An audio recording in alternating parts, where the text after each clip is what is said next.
Hey folks, Jeff Salzman here, and welcome to the Daily Evolver. Today, the topic is Judge Judy, Evolution's Warrior. Here's a taste. You are pretty thick, stupid, outrageous, baloney, liar, baby, dumb, wise guys. Are you kidding me? Are you trying to justify to me the fact that you're an idiot? Now that's some powerful cultural medicine right there. I don't know exactly how famous Judge Judy is beyond the shores of the U.S., but in the U.S., she is a cultural icon. She has been the number one daytime, I think all-time TV personality for 20-some years. She has a program where she is a TV judge. Presiding over a small claims court. And the cases are real, the people are real, the rulings are final, and that is Judge Judy. So I'll explain a little bit more about her in a moment and why I want to focus on her. But there's a bigger context and the criminal justice system that I want to look at, particularly in the developed world, where crime is diminishing and diminishing quite rapidly. Which is great news, but you'd never know it because the threat industrial complex is invested in keeping us frightened. And so here's how people feel about crime. It's a graph of the percentage of people who say there's more crime in the U.S. than there was a year ago. And in 1993, 87% of people said that. In 2018, 60% of people say it's worse now than it was a year ago. And it's never been under 50%. But perception is not reality in this case, fortunately. And crime has indeed dropped by about half since the 90s. The question is why? And there's no consensus, but lots of theories. Here are 15 of them as collected by the website Vox. And they're good cultural measurers, and they're always trying to bring things together. They have sort of a proto-integral exit green sensibility there, in my opinion. But at any rate, they have a big article on this, and it starts by saying around 24 years ago, crime rates in the U.S. started to mysteriously decline. Since then, crime has fallen by roughly half, with violent crimes plummeting by roughly 51% and property crimes decreasing by about 43%. And these are the theories that they put up. One of them that is often cited is the change in policing. Policing has changed and gotten better. And that's a political thing. There's a polarization around should police be tougher or should they be more integrated into the community in different kind of ways. And I just noticed that there was an article in the New York Times yesterday about the chief of police in New York City stepping down after 3 years. And here's what they have to say. Head of New York City Police steps down after 3 years. When James P. O'Neill became New York City's police commissioner in 2016, his challenge was clear. Continue to shift the department away from aggressive policing tactics, including the stop and frisk practice, while maintaining historically low crime rates. Mr. O'Neill announced on Monday that he was stepping down, having largely executed that strategy, with murder rates at lows not seen since the 1950s.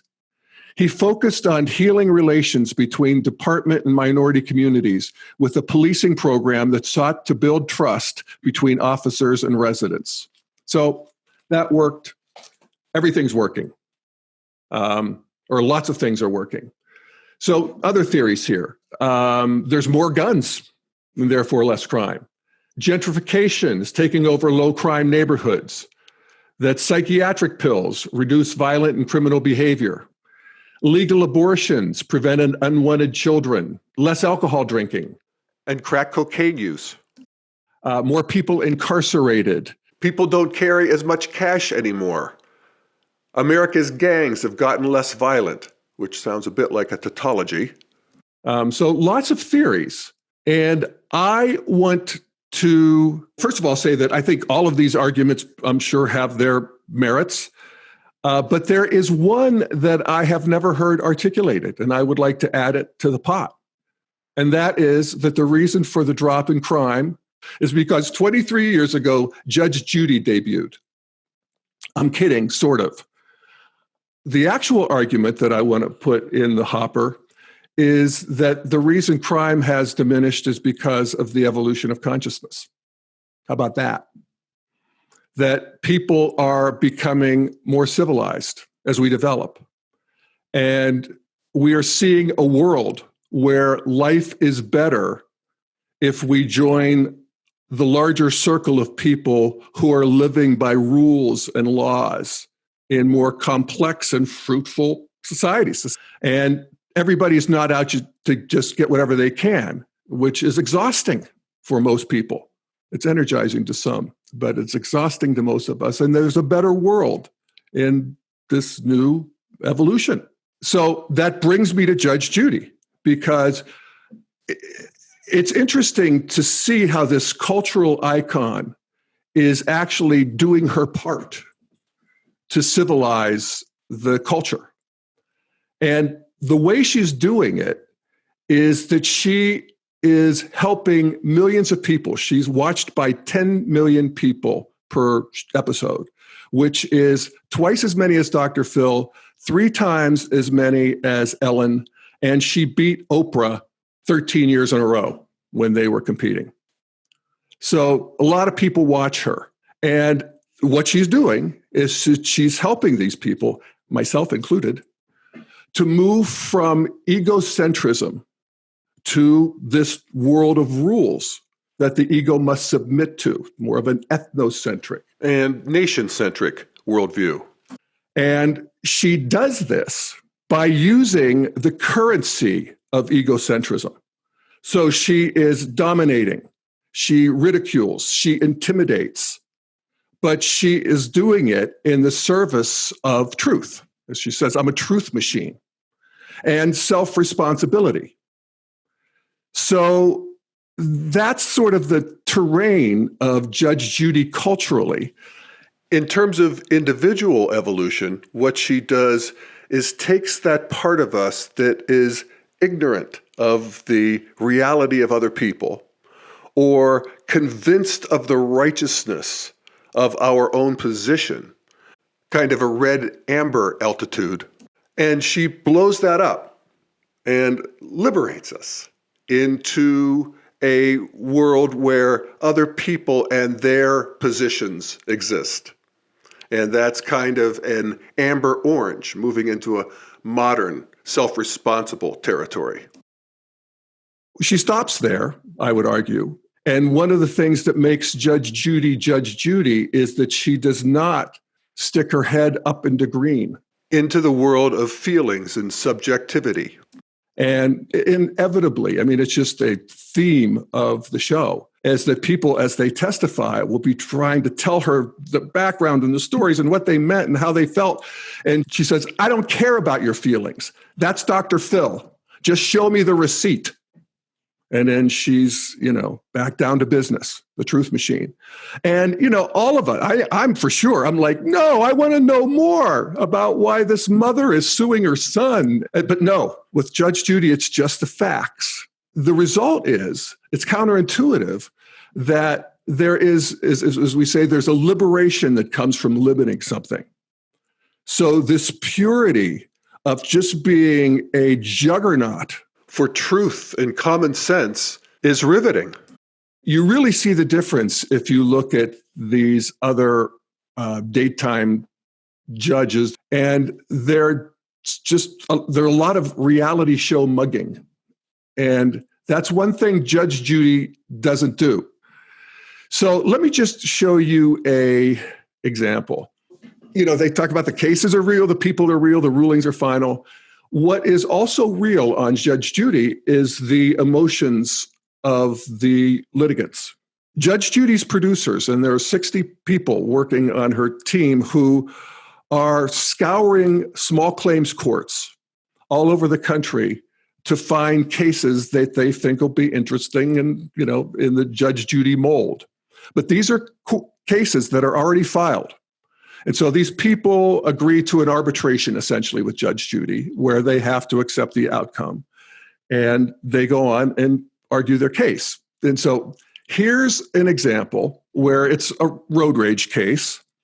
And there's the big guy who is the defendant. And there's the little guy who is the plaintiff.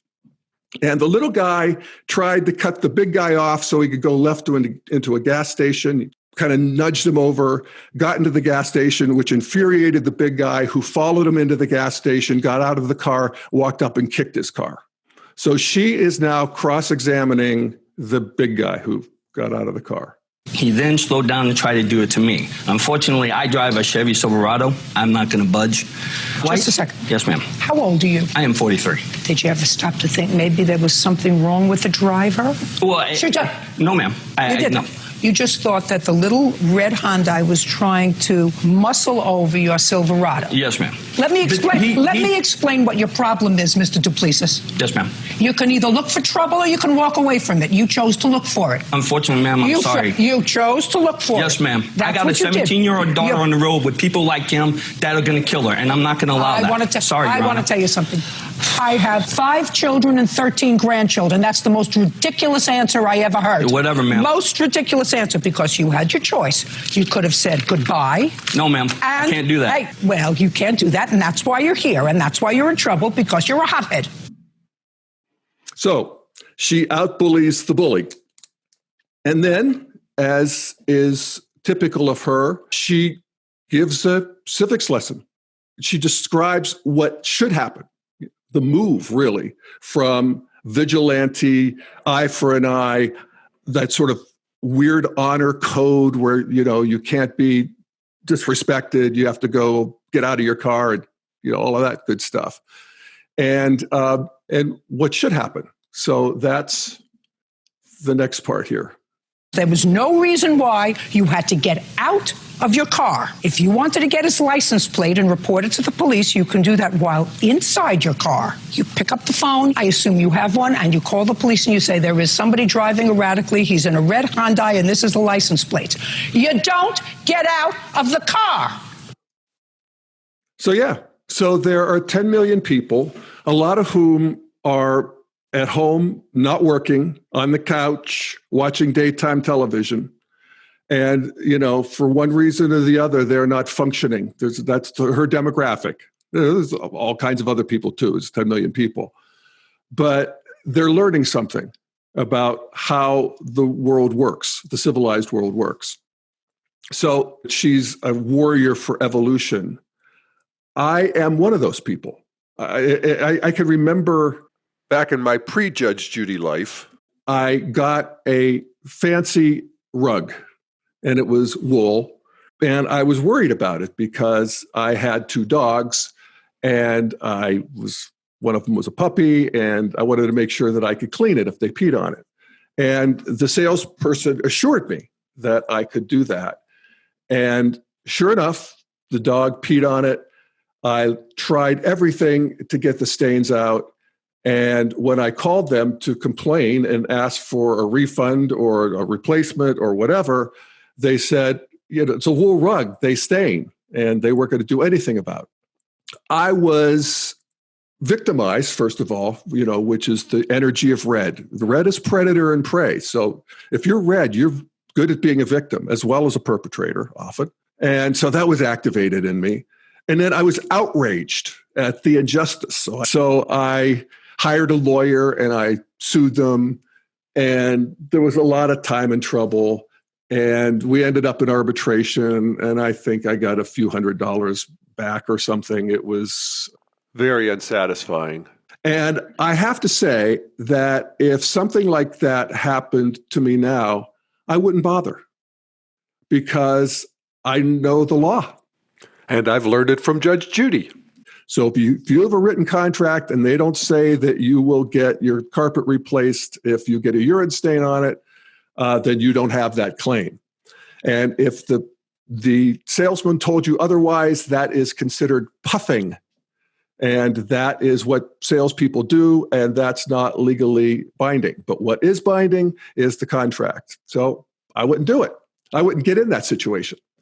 Besides that, I can hear Judge Judy in my ear saying, "You're an adult, sir. Act like one. You can't be stupid." And so, I've learned that. And so has millions and millions of people. So, part of her therapy and education into the culture is that people identify with her litigants and, like me, have been educated and cleansed by Judge Judy. So that's sort of half of her appeal. But the other half is that I think we also identify with her and the joy that she takes in domination. It's like, who doesn't want to be able to win every argument, to reveal your opponent and to shut them down fully in every way? And that's what she does. Your boyfriend, uncross your arms. Just a second. Just make very clear, because whatever you're going to say, I really have to tell you, we're all much smarter than you are. I know you think you're smart, right? Mm-hmm. But we're all much smarter than you are. Yes, Your Honor. Perfect. Okay, so with that invitation, this poor young lady begins to testify and defend her boyfriend, Jake, who is being accused of losing his temper and throwing a handful of change at a woman taking her 9-year-old daughter to a birthday party. Really? Yes. You don't think your mother told the plaintiff anything about Jake? She might have. She might have. And if she might have, what do you think she might have said about Jake? I think she might have said, okay, yeah, he has a temperament. Not a temperament, a temper. Mm-hmm. Not a temperament. Temper. Why would you think that your mother might say Jake has a temper? Because the situation escalated. Not this situation, before this situation. Because we've gotten in arguments before, as every couple has. Right. You've gotten into arguments before with Jake where he's displayed a temper. See how silly it sounds? Does it sound silly? Did it sound this silly when you were rehearsing the story with the two of you? No. I know, because you said, I'm going to say it to her, and she's as stupid as the other adults I know. Yep. She'll corner you like a rat. And she gets to win. I mean, you can't even talk over her because you're not allowed, or she'll throw you out and you lose. And, actually real money is exchanged. The show itself pays the judgment. So people are motivated to go on. But it's funny. They'll still fight like cats and dogs to win, even though the money's actually not going to come out of their pocket. So yes, Judge Judy is a vessel for all of our aggression. And in a way of like read video games and read music and art, it's counterintuitively, yet ultimately pacifying. So there is a little piece at the end where an interviewer who's always off camera will allow the two litigants to give their last words, but this is outside the courtroom. And it's a little bit of filling in the details for the rest of us. And here's an example of that. And this is continuing with Jake and his girlfriend, Joyce. I had no chance to explain. This wasn't fair to me. Can you stop? They're going to make me look horrible on TV. Yeah, so I have to say that I feel for poor Jake there. And I can see myself in him. And I feel for the litigants often, because they are, basically sacrificial lambs to this slaughter, except that they know what they're doing. And she's been on for 23 years. And, it's amazing the lure of being on television, and they think they're right. And it's always challenging to me because I often don't know who's telling the truth. I mean, it's really an example every day of people who they're very sincere, good-sounding people, and it all makes sense, and they're telling two completely opposed stories, and one of them's lying or deluded. But I can't say that I have ever really disagreed with Judge Judy, maybe a couple times, but I generally think she gets to the truth and often is managing a case of at a level of complexity that has lost me, with bank statements and, dates and all of this stuff. And yet there she is. And you could see in this video that I just showed, that's her at age 76. And I have to say that, again, like this time-honored archetype of the drill sergeant, the Zen master, the civilized Red that comes in and punches Red in the nose and wakes them up, which is something that the therapeutic culture can't do with Red. They get played by Red. I think of a couple teachers in my life who challenged my egocentrism, and they made me furious. They made me the angriest of anybody. But I look back with great gratitude. So, this is development. And here it's going on in this mass way with Judge Judy. The next, just to continue our AQUIL analysis, from a type point of view, I think it's pretty clear that Judge Judy is a perfect example of an Enneagram 8. And here's just the Google definition, if you just search for Enneagram 8. 8s are self-confident, strong, and assertive, protective, resourceful, straight-talking, and decisive, but can also be egocentric and domineering. 8s feel they must control their environment, especially people, sometimes becoming confrontational and intimidating. And I think that's a pretty good back pocket definition, and I think Judge Judy hits the nail on the head there. From a Myers-Briggs point of view, I would guess that she is an extrovert, not an introvert. She is between the S and the N, this S being sensor and the N being intuitive. Sensors are grounded. They're not so interested in these big, fluffy ideas. She's an S. In the polarity between the T and the F, or the thinker and the feeler, she's a thinker. That's the one who cares more about the facts than the feelings. The Fs care more about people's feelings than the facts. And she is clearly a judger in the last polarity, J versus P. So she is an ESTJ. And it's interesting, I think one of the reasons that I've always been magnetized to Judge Judy is that I'm her polar opposite. I'm an INFP. And, we love to dance with our opposite. That also is very evolutionarily potent. Another way to look at her in terms of type is masculine and feminine. And in Integral, we sometimes talk about the difference between masculine compassion and feminine compassion. And they're both compassion, but masculine is the one that will kick your butt. So masculine is challenging, and feminine is just softer and more supportive. We need both of those things. And we're always eager to explain that masculine and feminine in this sense are not necessarily tied to male and female sex or gender. And so here we have Exhibit A of a woman transmitting masculine compassion better than almost anybody. All right, so just to continue the AQUIL analysis, we move into states.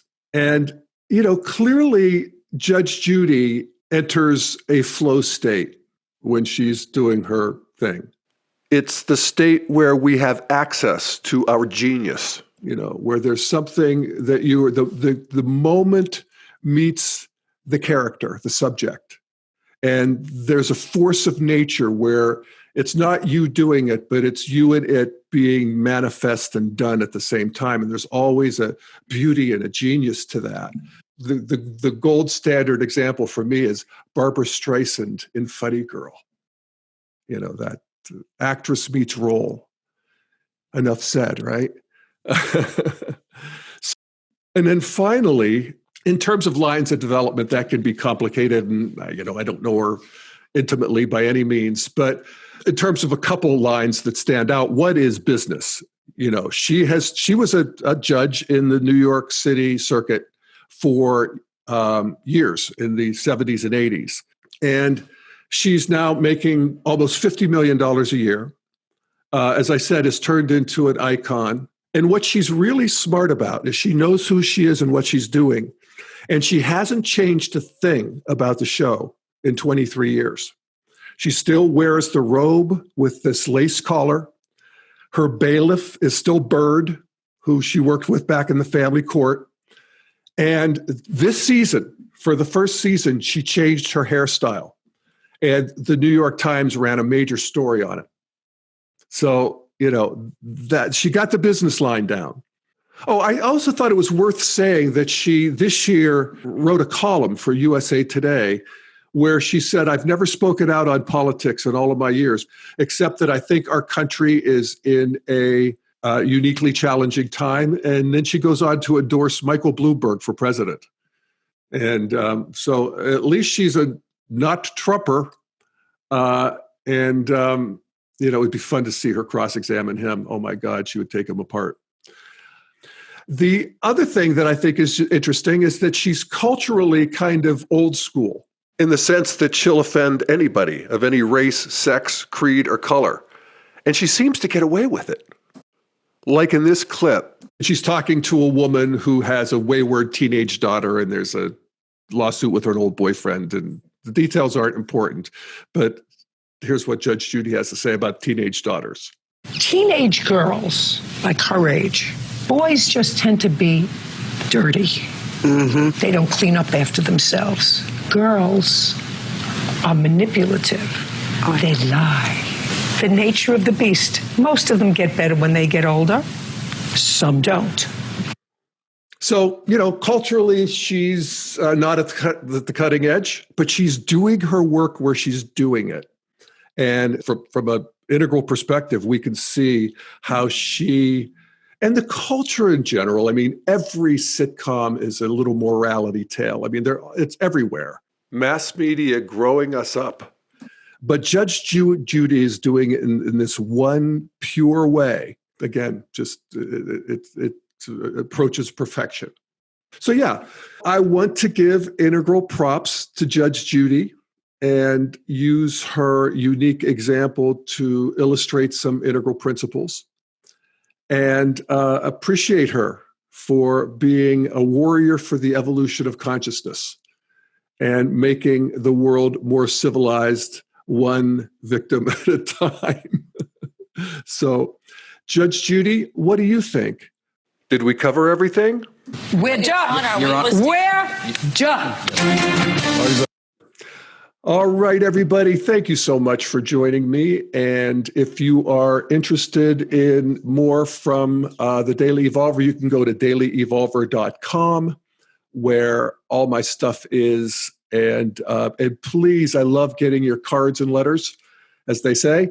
You can email me at jeff@dailyevolver.com, or you can send a voicemail to that address, or you can go to the website dailyevolver.com, go to the Connect tab, and there's a orange button that lets you speak to me and leave me a message. And I often use them on the show, and I'd appreciate hearing from you. Comments, criticisms, new ideas, whatever you got.